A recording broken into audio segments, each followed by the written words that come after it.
मुख्यमंत्री कार्य प्रशिक्षण योजनेअंतर्गत ज्या आस्थापनेत सध्या नोकर भरती चालू आहे अथवा होणार असलेल्या विभागात प्रथम प्राधान्य हे युवा प्रशिक्षणार्थींना मिळण्याबाबत उपरोक्त संदर्भ विषयाने अर्ज सादर करण्यात येतो की महाराष्ट्र राज्यातील युवक व युवतींना त्यांच्या शिक्षणानंतर प्रत्यक्ष कामाचे प्रशिक्षण देऊन त्यांची नोकरी मिळवण्याची क्षमता वाढवण्यासाठी सुरू करण्यात आलेल्या मुख्यमंत्री युवा कार्य प्रशिक्षण योजनेअंतर्गत कार्य प्रशिक्षणाचा कालावधी प्रथम 6 महिन्याचा कार्यकाळ पूर्ण झाल्यानंतर राज्य सरकारने पुन्हा 5 महिन्याचा कार्यकाळ वाढवून असे एकूण 11 महिन्याचा कार्यकाळाची मान्यता देण्यात आली होती।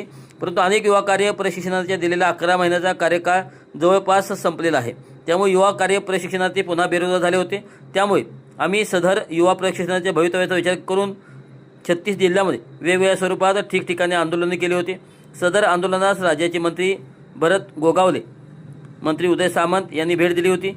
या योजनेचे जनक उपमुख्यमंत्री एकनाथ शिंदे यांनीही माझी व आंदोलनकर्त्यांची भेट घेऊन निवडणुका संपताच हा प्रश्न मार्गी लावू अशी ग्वाही दिली होती।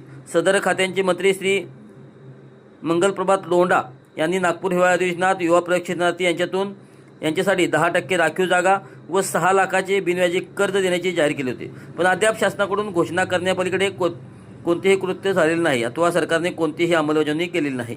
शासनाने घोषणा करण्याऐवजी कृती करावी व युवा प्रशिक्षणार्थींना न्याय द्यावा अशी मागणी आम्ही व आंदोलनकर्त्यांनी केलेली होती।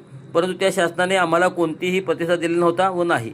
तरी महोदय, आमची विनंती आहे की वर नमूद सर्व कारणांचा विचार करता प्रशिक्षणार्थी यांच्यासाठी 10% राखीव जागा व 6 लाखाचे बिनव्याजी कर्ज देण्याबाबत शासनाने लेखी शासन निर्णय काढावा व तसा आदेश प्रत्येक विभागास देण्यात यावा व सध्या ज्या विभागात नोकर भरती सुरू आहे त्या ठिकाणी प्रथम प्राधान्य मुख्यमंत्री युवा प्रशिक्षण देण्यात यावे।